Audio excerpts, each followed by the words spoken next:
Pemirsa, ratusan wali murid mengantri mengurus data terpadu kesejahteraan sosial di Mall Pelayanan Publik Palembang. Berkas tersebut menjadi salah satu persyaratan SPMP pada jalur afirmasi.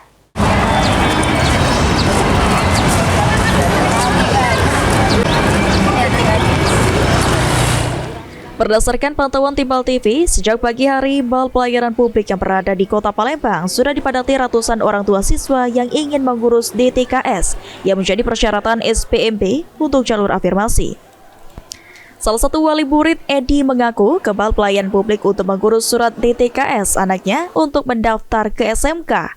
Surat keterangan DTKS menjadi persyaratan wajib untuk mendaftar pada jalur afirmasi. Sebelumnya, Edi mendatangi kantor Dinas Sosial Kota Palembang, namun diarahkan langsung ke Mall Pelayanan Publik yang menjadi tempat mengurus DTKS.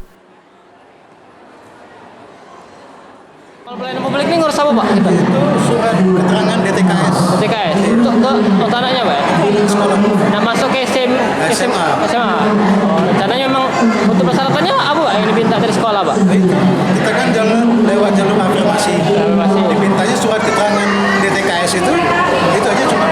Surat keterangan itu apa? Surat keterangan KIP, PKH atau apa? Kalau ada alhamdulillah, kalau tidak ada apa-apa katanya. Berarti kalau kita surat keterangan tidak mampu, Pak? Iya.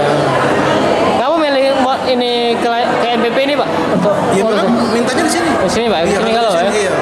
Kemarin kan coba ke Dinas Sosial.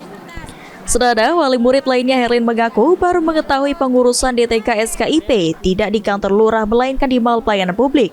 Kartu KIP atau KIP menjadi persyaratan untuk mendaftar ke SMP. Sebelum mengurus KIP, dirinya diminta untuk membawa KTP dan akta anaknya.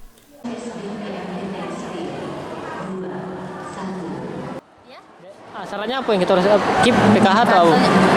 Ada jalur afirmasi. Berarti afirmasi berarti KIP ya untuk ke SMP KIP gitu. Baru hari ini buat ngurus juga? Iya, ini. Oh, baru hari ini. Jadi apa dari diminta dari pihak ini apa persyaratannya? Kakak sama KTP baik. Tapi kalau disuruh membawa akte tadi sama anak murid. Tapi untuk Ditambahkan Herlin, pendaftaran online yang mewajibkan menggunakan KIP atau KIP ini cukup menyulitkan lantaran harus mengurus langsung ke Mall Pelayanan Publik. Ilham Wahyudi, PAL TV.